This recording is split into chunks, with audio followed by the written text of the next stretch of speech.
जय महाराष्ट्र। मित्रांनो, पवित्र धाममधील नागरिक 5 जुलैपासून अंधारात होते। वारंवार तक्रारी करूनही त्यांचा प्रश्न सुटत नव्हता। प्रत्येक दार ठोठावलं पण उत्तर मिळालं नाही। दुसऱ्या दिवशी सकाळी हा प्रश्न मनसेपर्यंत पोहोचला आणि त्याच क्षणी आमची टीम नागरिकांच्या मदतीसाठी धावली। कारण आमच्यासाठी नागरिकांचा प्रश्न हा केवळ बातमीचा विषय नसतो, तर ती आमची जबाबदारी असते। दिवसभर पाठपुरावा केल्यानंतर रात्री वीज सुरू झाली। नागरिकांच्या चेहऱ्यावर आनंद दिसत होता, पण दुर्दैवाने काही वेळातच वीज पुन्हा गेली। अनेक जण इथपर्यंतच थांबले असते, फोटो काढला असता आणि निघून गेले असते। पण मनसेची कार्यपद्धती वेगळी आहे। आम्ही ज्यांच्यासोबत उभे राहतो त्यांची साथ प्रश्न पूर्णपणे सुटेपर्यंत कधीच सोडत नाही। म्हणूनच पुन्हा आम्ही पवित्र धामच्या नागरिकांसोबत उभे राहिलो। अधिकाऱ्यांशी सातत्याने संपर्क ठेवला। त्याच वेळी एक हृदयस्पर्शी प्रसंग घडला।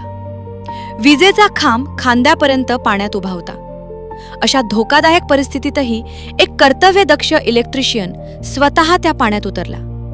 स्वतःच्या जीवाची पर्वा न करता नागरिकांचा त्रास संपावा म्हणून त्याने बिघाड दुरुस्त केला आणि पुन्हा वीज सुरू केली। त्या धाडसी इलेक्ट्रिशियनला मनापासून सलाम। खरे हिरो हे फक्त मंचावर नसतात, ते संकटाच्या काळात लोकांसाठी जीव धोक्यात घालून काम करणारे असतात।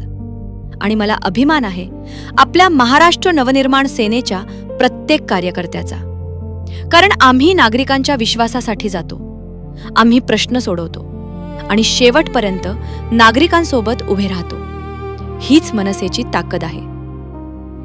नमस्कार, मी प्रफुल्ल कदम, नायगाव शहर संघटक मनसे। माझ्यासोबत प्रभाग सचिव सत्यजित समय्या आहेत, विद्याताई आहेत, शुभांगीताई आहेत व सर्व माझे सहकारी आहेत। विषय असा आहे की पवित्र धाममध्ये 5 जुलै रात्रीपासून लाईट नव्हती आणि तेथील नागरिक, तिकडची लहान मुलं, वयस्कर माणसं एवढी त्रस्त झाली होती। ती शेवटी MSCB टिवरीच्या ऑफिसमध्ये आले, पण तिथे त्यांना काही सोल्युशन भेटलं नाही। शेवटी त्यांनी मनसे शाखेशी संपर्क साधला आणि आज आम्ही कुणाल सर त्यांचे पण आभार व्यक्त करतो, कारण कुणाल सरांनी खूप सहकार्य केलं। त्यांच्या टीमने लगेच एवढं छातीभर पाणी असून सुद्धा इकडचा जो प्रॉब्लेम होता तो लगेच सॉल्व्ह करून दिला।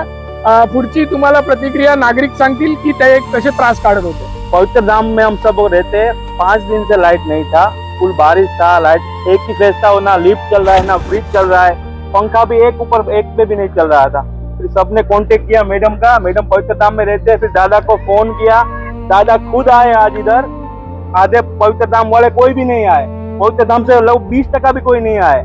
टिवरी से दादा आए, लाइट का प्रॉब्लम सोल्व करके दिया। वहाँ पे बात किए, 2 जगह फोन किए और हमारा काम हो गया और अभी लाइट चालू हुआ है। 5 जुलैपासून आमच्या इथे पण लाईट नव्हती, तर प्रफुल्ल दादाने आल्यापासून आम्हाला तो सपोर्ट केला आहे आणि लाईट चालू करून दिली आहे। याबद्दल आम्ही राजसाहेबांचे आभार मानत आहे।